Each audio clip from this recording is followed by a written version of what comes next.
Well, you might not know it, but Zoom has a bunch of powerful shortcut keys that are there and waiting for you to use them when you're in the Zoom platform. So we compiled a little handy guide here to kind of walk through them and tell you what they are, and then wanted to also let you know and show you how you can change these to be something that's more intuitive for you. So for example, if you need to get into and out of full screen mode frequently, you can do Alt F, and that's pretty intuitive. But let's say that you want to show your meeting controls. For me, sometimes those darn meeting controls can disappear on me and I don't know where they are. Trying to remember Control Alt Shift H is a little bit daunting, so I can change this to be something else, say function F2 or some other combination of keys that mean something to me. So we'll show you how to do that in just a second. But to give you a brief overview of the shortcut keys, we've broken them up into logical component parts. The first one being navigation and interface. Now sometimes the Zoom windows get confusing.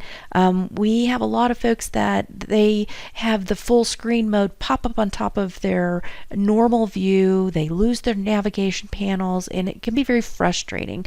So something as simple as learning this Alt F command so that if that happens to you where you're just seeing one person talking, they're in full screen and you have no controls, trying that Alt F might solve the problem and minimize that full screen panel.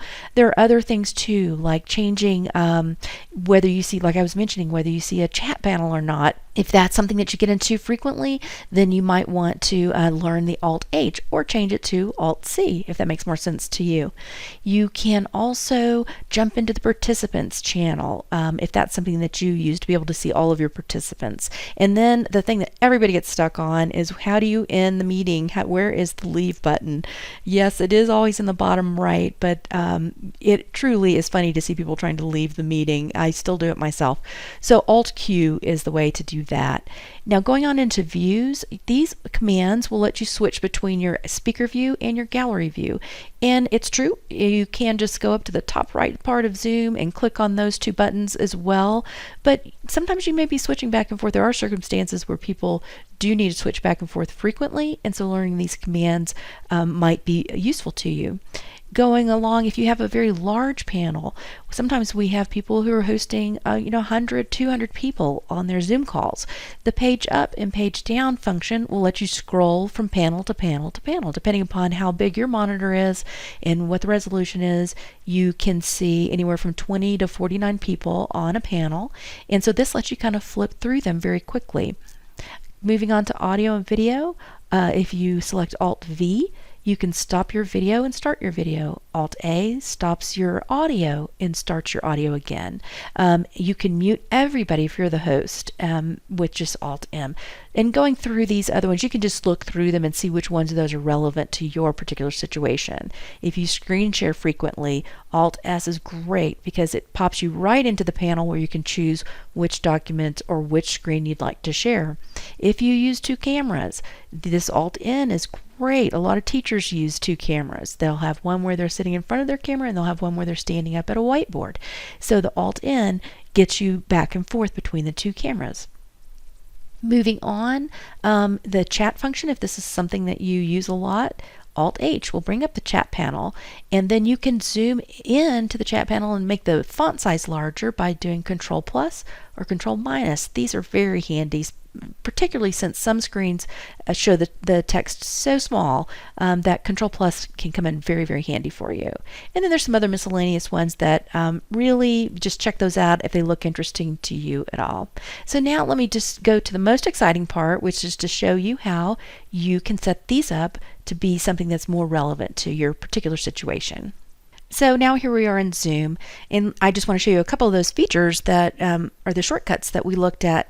For example, if you look down here where it shows that I'm muted in my Zoom call here, if I do the Alt A, it will unmute me and it will mute me back.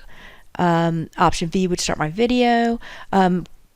Alt H brings up the chat, and let me go ahead and just type something in here.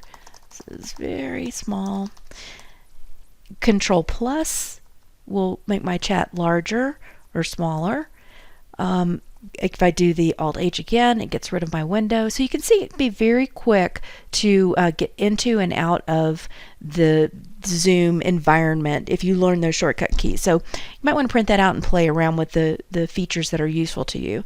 So now, how to change the shortcut keys to be something more meaningful to you?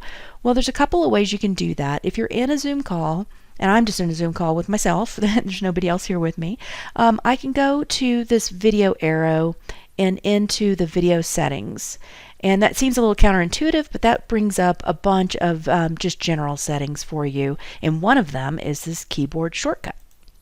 Alternately, if I am in the Zoom app, and I can click on this little gear icon, and then I will have these things that I'm setting for my system every time I go into Zoom. So here's my keyboard shortcuts here, or again, if I'm actually in a call, I can go over and use the video under the video, start video window, and then pick the keyboard shortcuts. So let me exit Zoom completely. Oh, you know what? Let me use my shortcut key. There we go. Alt Q for quit in meeting. And then back, we'll go over here to our keyboard shortcuts. Okay, and then here's the list. And you have one option here, which is to make enable a global shortcut. And what that means is, and they'll tell you here if you hover over this, these, when you don't have the Zoom window in focus, meaning you may have a document open and you're not seeing your Zoom window, you can enable these shortcut keys to override other programs. So if you want to enter full screen mode, perhaps you're looking at email and you want to get over to full screen mode on Zoom because you hear something's going on you need to pay attention to, then you can Alt F and it will pop you right over into the Zoom environment. So these global shortcuts can be really handy if you think them through of how to use them. Now let's go to one that looks particularly daunting in here, and we'll show you how to change it. Let's go ahead and oh yeah, the floating controls. If I click within the shortcut environment, it allows me to go ahead and change this to whatever I actually want to change it to. And if it's something that it already has a shortcut for, it'll bring up a little window and say, hey, we already have that name. Do you want to change it to something else? So for me, this one, I like to be able to bring my meeting controls up at just in a second, and I can just select F1, and then every time I go into Zoom, when I want to, if my controls are not activated, I can hit that F1 button, and then they can be activated. Same thing if you're muting and unmuting all the time. Perhaps you want this one to be a shortcut key that's just let's just say A. And all you have to do is hit the A key at that point. You don't even have to hit the Alt key. You might be careful. I caution you, they use the Alt in front of the shortcuts, or they use the function keys, the F1, 2, 3, 4, or 5, so forth, because those aren't keys that you type with. So you probably would not want to use the A key if you're in chat a lot. That could cause some problems for you there. So just be aware of those things. But anyway, I hope that this was very helpful. You really can save a lot of time with using shortcut commands, and you can really dial Zoom in to work the way that you want it to work.